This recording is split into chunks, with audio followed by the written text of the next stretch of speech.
Bonjour à tous, on se retrouve aujourd'hui, en ce mardi, pour la lettre 104.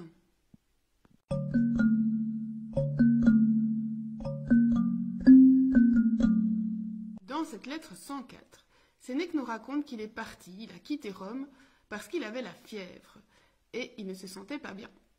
Et malgré le fait que sa jeune épouse, Pauline, veuille le garder auprès d'elle, il part pour sa villa de Nomentanum, donc dans le sud. Car il dit, en empruntant une phrase de son frère Galion, « Ce n'est pas de moi que vient le mal, c'est du pays. » Il dit à Pauline que c'est pour leur bien à deux, car Sénèque prend soin de lui pour elle, car il ne peut obtenir d'elle qu'elle l'aime avec plus de courage, parce qu'elle n'a pas encore assez de sagesse, et donc il va s'aimer lui-même avec plus de soin.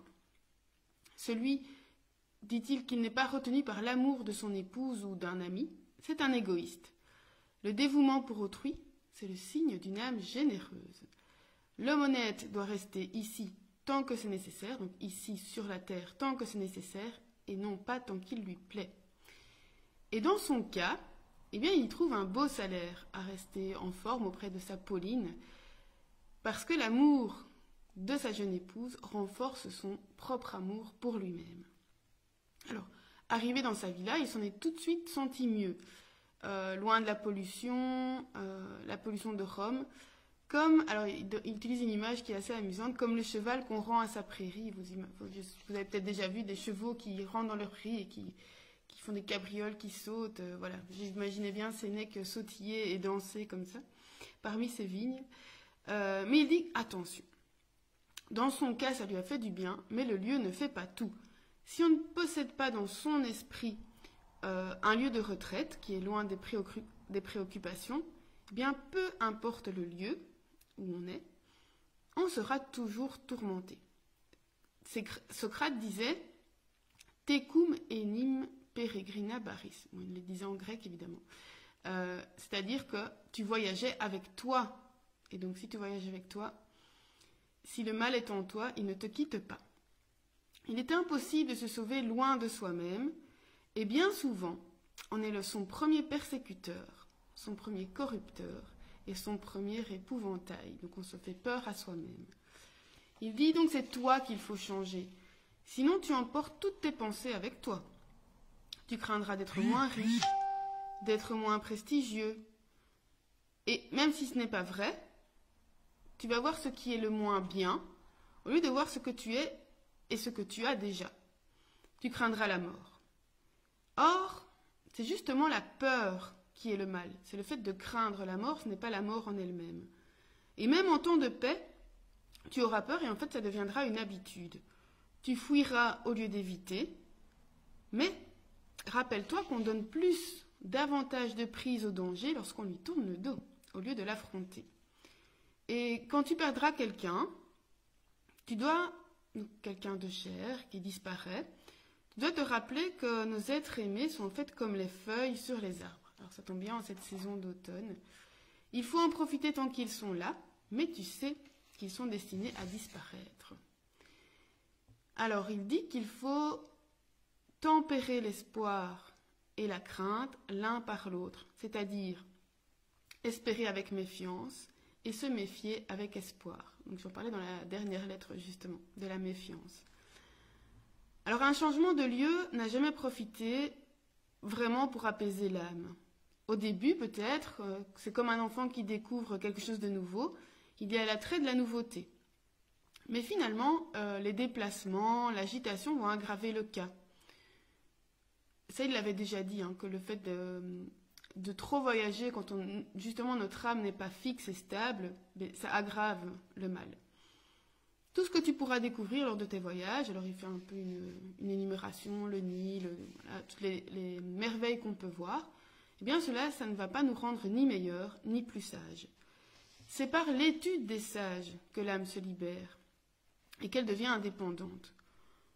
Tu dois apprendre ce qui est nécessaire et superflu, donc arriver à faire la différence entre les deux, ce qui est juste, ce qui est honnête, et c'est comme ça que tu arrêteras d'errer sans but. Si tu te casses une jambe, tu ne vas pas commencer à te promener en voiture, évidemment, ça ne va pas arranger le mal et en plus, ça va l'aggraver. Il en va de même pour une âme blessée. Et d'ailleurs, si un lieu permettait d'apaiser les âmes, tout le monde s'y rendrait. Or, il n'existe pas. Alors, au mieux, tu dois fuir les exemples des vices. Donc, s'il est possible et que tu vis dans une ambiance un peu vicieuse, remplie de vices, quitte-la. Évite les avares, les ambitieux, les hommes cruels, parce que leur fréquentation finalement va aviver ces vices chez toi. Et passe plutôt dans le camp des hommes vertueux, comme Socrate, Zénon, Chrysippe, Posidonius. Eux, ils vont t'inviter à agir et à ne pas rester dans les paroles vaines. Là, Sénèque fait appel à la nature et nous dit que la nature a donné à l'homme cette élévation du cœur qui cherche la vie la plus honorable et pas la moins dangereuse. Donc on est prêt à prendre des risques pour élever son âme de façon la plus honorable. L'homme ne doit pas s'abaisser dans la souffrance et la mort. Il doit être au-dessus de ça. Nous en avons peur par avance, en fait par rapport à ce que nous en pensons, et pas par rapport à ce qu'ils sont en réalité, puisque nous ne le savons pas. Et les détracteurs de Sénèque disent que c'est trop difficile d'agir et de penser comme ça. Mais est-ce qu'ils ont essayé? Sénèque dit, est-ce que vous avez essayé de penser comme ça? Et là, il a une phrase que je reprendrai, c'est « Ce n'est pas parce que c'est difficile que nous n'osons pas, mais c'est parce que nous n'osons pas que c'est difficile. » Et il nous donne finalement les deux exemples qu'il a repris ici, deux exemples de personnages qui ont été au bout. On a l'exemple de Socrate. Il dit que Socrate a vécu beaucoup de malheurs, la guerre, la tyrannie, une femme et des enfants très difficiles, pour finir par une condamnation à mort pour corruption de la jeunesse et atteinte à la religion de l'État. Eh bien, dit-il, cela n'a même pas troublé son visage. Il fut toujours égal dans ces grandes inégalités du sort. Et puis il donne l'exemple de Caton qui développe un peu plus. Donc il lui a vécu à la fin de la République. Lui aussi, poursuivi par la haine de la fortune, il a prouvé qu'un grand cœur peut vivre et mourir en dépit d'elle, donc malgré les mauvais sorts de la fortune. Il a vécu comme Socrate, dans une patrie esclave, d'hommes qui se disputaient le pouvoir. Ça me fait penser à quelque chose. Bon. Il fut toujours le même, quel que soit le temps, c'est-à-dire la période de sa vie, quelle que soit la fonction qu'il a exercée et quel que soit l'endroit où il se trouvait. Et en fait, Sénèque nous représente vraiment Caton comme quelqu'un de seul, debout, avec la République, au milieu de Pompée et de César, qui eux luttaient un peu pour leur propre pouvoir, beaucoup pour leur propre pouvoir. Et donc on a vraiment l'image ici que d'un côté on a le peuple emmené par César, de l'autre les élites emmenées par Pompée, et au milieu, délaissé de tous, la République et Caton. Alors ça me faisait vraiment penser au tableau de Jacques-Louis David avec les Sabines. Donc je mettrai le lien dans la vidéo. Donc on a un moment au début de la royauté, donc les Romains qui avaient été enlevés les Sabines parce qu'il manquait de femmes et qu'il fallait évidemment engendrer des rejetons pour faire prospérer Rome.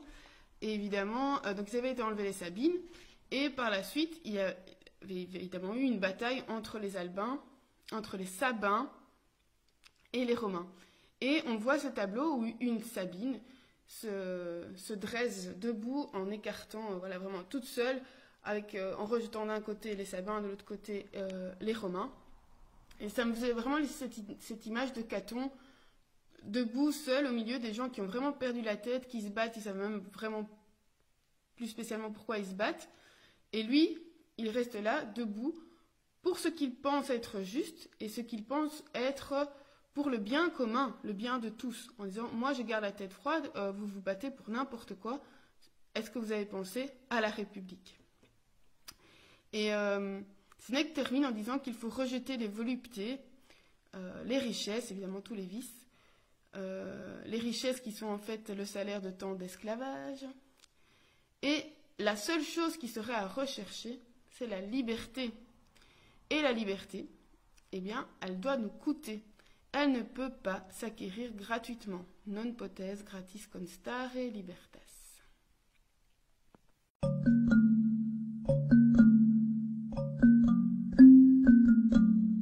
Ce que j'ai retenu de cette lettre 104, donc la première chose, c'est qu'évidemment, il ne sert à rien de voyager si le problème est à l'intérieur de nous.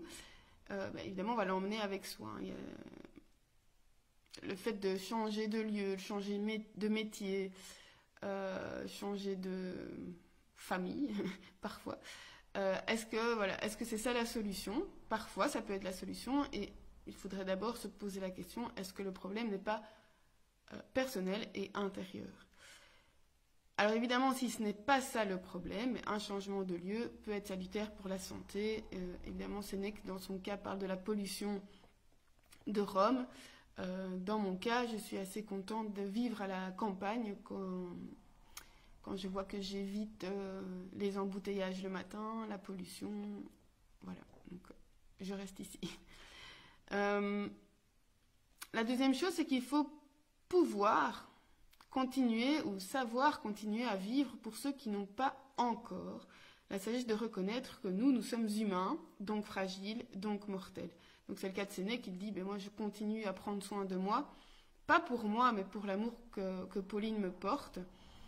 Et il dit que ne pas le faire, c'est égoïste par rapport à ces personnes-là. Et on ressent ici un peu un adoucissement chez Sénèque qui est apporté par sa chère Pauline. Parce qu'il dit que même le fait qu'elle l'aime renforce l'amour qu'il a pour lui-même, donc il va faire plus attention à lui. Et c'est bien entendu que le fait d'avoir des gens qui nous aiment et qui nous veulent du bien, mais ça encourage à se dépasser, ça c'est sûr.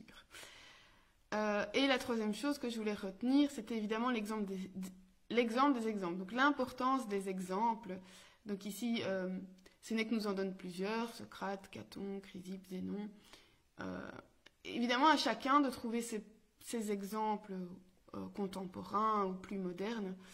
En tout cas, ce que j'avais retenu chez Socrate et Caton, ce qu'ils avaient comme point commun, c'est qu'ils avaient tous les deux supporté les coups de la fortune avec une égalité d'âme et qu'ils avaient lutté jusqu'au bout pour ce qu'ils croyaient être juste et dans l'intérêt du bien commun. C'est vraiment quelque chose qui, pour moi, est primordial. Alors, il faut évidemment s'enrichir de tels exemples, les avoir en tête, comme toutes les petites phrases qui vont nous forcer à nous dépasser, à résister, à supporter. Voilà, nourrissons-nous d'exemples positifs pour finalement ne pas focaliser sur tout ce qui est triste, navrant autour de nous. Et il faut oser prendre des risques, dire et faire ce qui est juste pour nous.